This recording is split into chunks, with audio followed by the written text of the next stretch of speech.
Bismillahirrahmanirrahim. Assalamualaikum warahmatullahi wabarakatuh. Waalaikumsalam warahmatullahi wabarakatuh.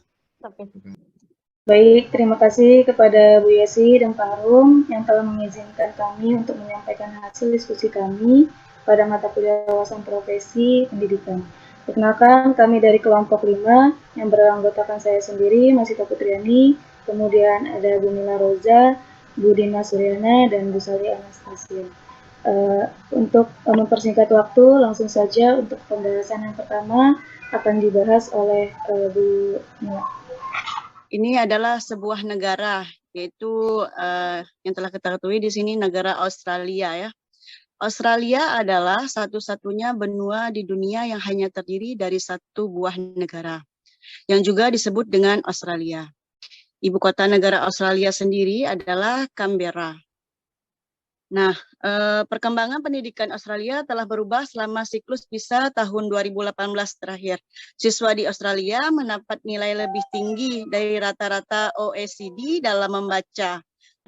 Nah, menurut Konstitusi Australia, setiap pemerintah negara bagian di Australia bertanggung jawab atas bidang pendidikan pada tingkat sekolah di bagian tersebut.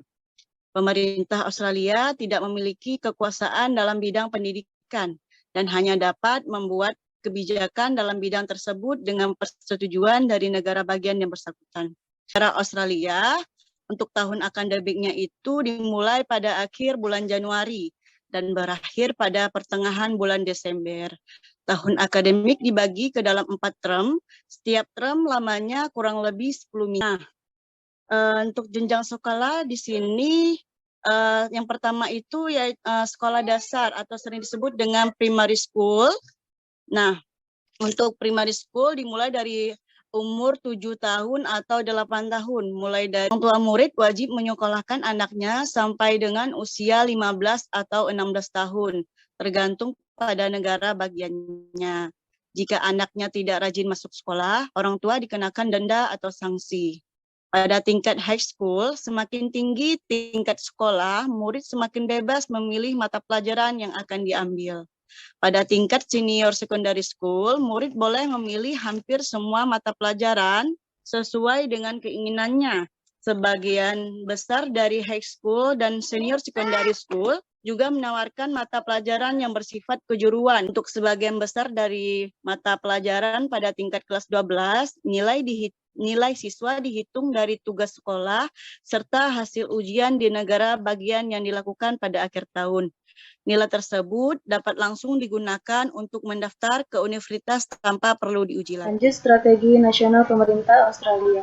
Pendidikan internasional 2025, nasional strategi dirilis tahun 2016. Nah ini data yang terbaru ya teman-teman. Nah di sini ada memperkuat dasar-dasar sistem pendidikan untuk menghadirkan dunia yang berkualitas tinggi untuk pendidikan di kelas dan pengalaman siswa.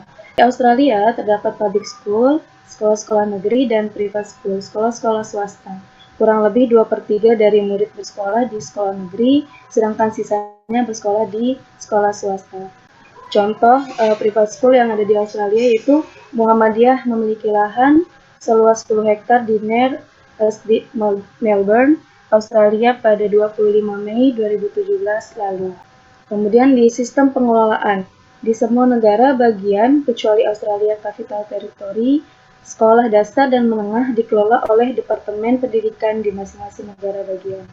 Di setiap ICT memiliki sistem yang berbeda disebut School-Based Management, di mana setiap sekolah ini bebas dalam hal pengelolaan. Setiap sekolah dikelola oleh School Board yang terdiri atas kepala sekolah, beberapa guru, dan beberapa orang tua dari murid. Kurikulum pendidikan di Australia. Kurikulum Australia menetapkan prioritas dan aspirasi bagi kaum muda di mana mereka pun belajar dan tinggal, jadinya mereka menjadi prioritas utama ya. Jadi ini dikembangkan untuk meningkatkan kualitas, pemerataan, dan transparansi sistem pendidikan Australia. Di Australia terkait kurikulum itu sendiri, ada Australia Qualification Framework, yaitu kebijakan kualifikasi yang diatur dalam sistem pendidikan dan pelatihan Australia. di Australia itu sendiri mencakup tiga keterampilan, yaitu pengetahuan, keterampilan, dan negara Australia sendiri itu memang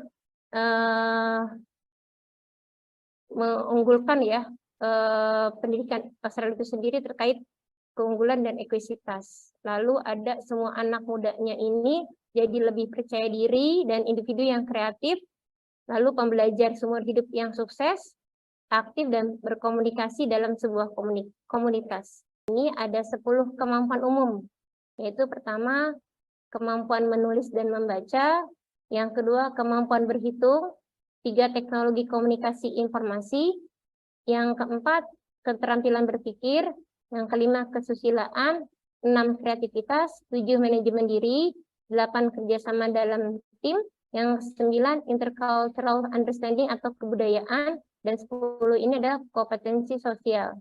Sekolah sampai dengan tahun ke-10 punya proses atau penilaian di masing-masing sekolah ya. Mereka melakukan penilaian dalam bentuk proyek, tugas-tugas, penelitian kelompok dan investigasi, presentasi berkomunikasi, tes kelas, dan partisipasi di kelas. Jadi sampai tahun ke-10 itu sekolahnya punya otoriti sendiri untuk proses penilaian. Ada website namanya My School yang dikelola oleh Ekara yang memberikan informasi dan perbandingan data sekolah-sekolah di Australia dan kinerjanya berdasarkan hasil tes NAPLAN. Untuk sistem pembiayaan sendiri, pada intinya adalah semua public school itu bebas biaya sekolah. Tapi orang tua yang menyekolahkan anaknya di sekolah negeri biasanya memang diminta untuk membayar secara sukarelawan. Untuk standar kelulusan pada tingkat SD, SMP ini murid meluluskan setiap tahun pembelajaran atas rekomendasi dari guru. Jadi rekomendasi guru ini berdasarkan perkembangan murid selama keseluruhan tahun, jadi tidak berdasarkan ujian. Itu pada tingkat SMA, persyaratan kelulusan ini ditetapkan oleh Senior Secondary Board di masing-masing negara bagian. Jadi kelulusan itu berdasarkan beberapa faktor. Jenis mata pelajaran yang boleh diambil itu, mereka wajib mengambil minimal 1 mata pelajaran dari golongan sains, gitu kan ya, ilmu eksak, kemudian juga dari golongan bahasa atau ilmu sosial. Kalau kita lihat dari bobot dan tingkat kesulitan pengajaran materi, Indonesia itu jauh lebih tinggi dan lebih sulit daripada di Australia. Karena teman-teman sendiri istilahnya sebagai pengajar di kelas 1, kelas 2 sudah mengajarkan itu lebih dari 4 mata pelajaran kan ya. Tiap akhir term itu ada semacam performance, ada pertunjukan. Nah, disitulah mereka akan dipanggil namanya, kemudian sebagai apresiasi gitu ya, sebagai apresiasi bahwa mereka telah melakukan yang hal baik. Iklim belajar di Australia sendiri itu terasa lebih kondusif karena siswanya adalah hanya 20 gitu kan ya, sementara di sekolah di sekolah kita gitu kan ya, itu sekarang mungkin sekitaran 32 gitu kan ya, mungkin sekitar 32 siswa. Kemudian dari segi tenaga pengajar sendiri, guru di Australia itu sangat disiplin dan guru diwajibkan datang ke kelas sebelum siswa masuk. Ini sangat masuk akal ya. Silakan teman-teman yang ingin bertanya atau ingin menambahkan. Saat pelajaran SMA di Indonesia itu mewajibkan satu anak menguasai sangat banyak materi pelajaran.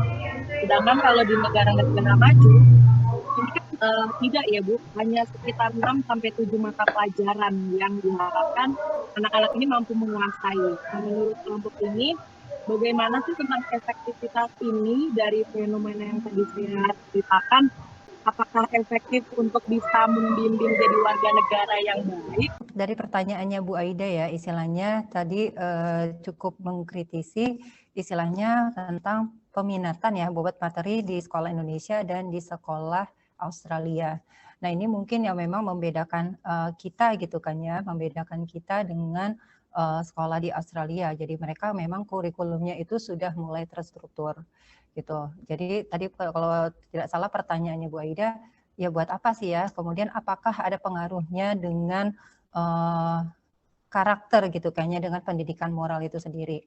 Nah kalau yang saya bisa lihat saat ini memang pemerintah sedang berusaha meredesain kembali kurikulum yang kita punya. apa sih relevansinya yang mereka pelajari di sekolah dengan kehidupan sehari-hari. Waktu itu saya pernah punya pengalaman ketika saya mengajar di kelas 6, anak-anak ini bertanya, buat apa kita belajar tentang bahasa Sunda? Buat apa kita belajar tentang matematika khususnya gitu kan ya, belajar tentang rumus segitiga, rumus trapesium, segala macam. Memangnya kita gunakan kah Bu gitu kan, Miss di dalam kehidupan sehari-hari?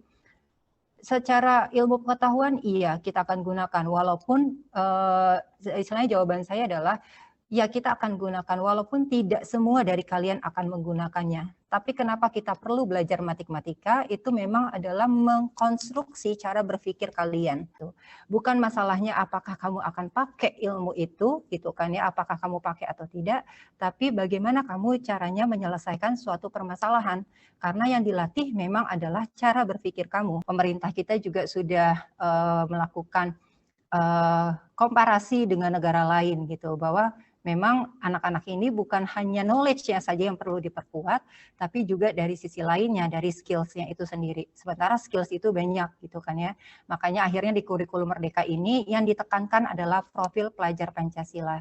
Karena pada prinsipnya akhirnya pembelajaran yang mereka dapat itu balik lagi untuk pengembangan karakter mereka. Cara berpikir kita juga begitu, cara mengajar kita sudah nyaman gitu kan ya dengan cara yang sebelumnya, tapi ternyata harus berubah.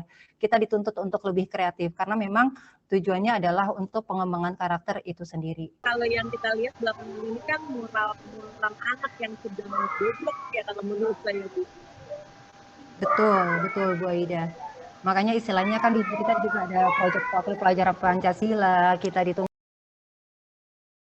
Tadi sempat tertarik dengan pemaparan yang dari kelompok Australia ya terkait pembelajaran membaca dan menulis mungkin ya Bu ya. Sementara di Indonesia sendiri kita ya berusaha untuk menuntaskan buta huruf gitu. Tadi kelas 1 dan 2 itu kan belum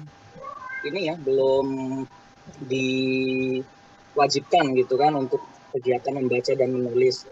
Nah, kira-kira untuk di Australia dan di Amerika sendiri, cara efektif untuk menuntaskan buta huruf supaya anak-anak itu bisa membaca dan menulis itu mulai dikenalkan sejak kapan? Kalau di Australia itu sama seperti tadi disampaikan oleh Pak Hanung kurang lebih ya, bahwa di negara Australia kan termasuk negara yang sudah negara terkaya di Asia Pasifik ya Pak Irwan ya. Jadi relatif tingkat pemahaman penduduknya jauh lebih baik terkait pendidikan itu sendiri dan pentingnya ya pendidikan itu sendiri. Jadi di sekolahnya mereka di awal tahun orang tuanya sudah memberikan kayak semacam detail tujuan pembelajaran ya, walaupun di kelas 1-nya atau di awal tahun itu mereka lebih arah pada life skill tadi yang Bu Sali sampaikan. Jadi minat bacanya yang memang ditumbuhkan secara baik oleh pemerintah Australia itu sendiri, karena dari tes yang disampaikan itu pun ada membaca, menulis gitu ya, bahasa, numerasi. Jadi pastinya kedetailan pemerintah itu memang sudah ada proses yang kalau kita buka website dari Aklara itu sendiri, mereka sudah ada detail banget ya terkait tahun pertama, tahun keduanya, sehingga seorang guru ini punya kreativitas yang tinggi bagaimana dia punya pembelajaran yang menuntaskan dari tujuan secara umum tadi ya. Kalau dari saya sih seperti Indonesia ya, justru orang tua mengeluhkan anak tidak mau bacanya, tapi tidak memikirkan bagaimana minat membaca di awal yang perlu ditumbuhkan. Jadi tingkat pendidikan orang tua kitanya pun di Indonesia lebih pada kok anak tidak mau baca ya, tapi minat baca dari awalnya yang tidak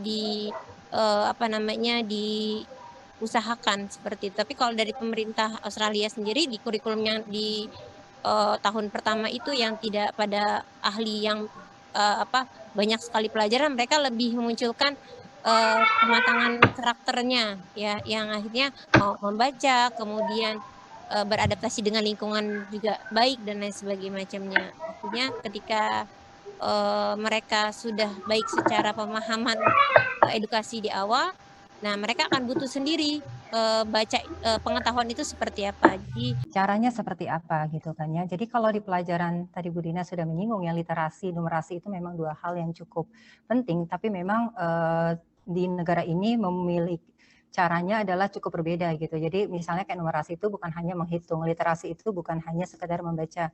Kalau istilahnya teman-teman perhatikan di pelajaran literasi atau bahasa, itu ada urutannya. Yang pertama mereka mendengarkan, kemudian ketika mendengarkan mereka harapannya bisa berbicara, lalu mulai bisa membaca, dan yang paling tinggi adalah menulis gitu.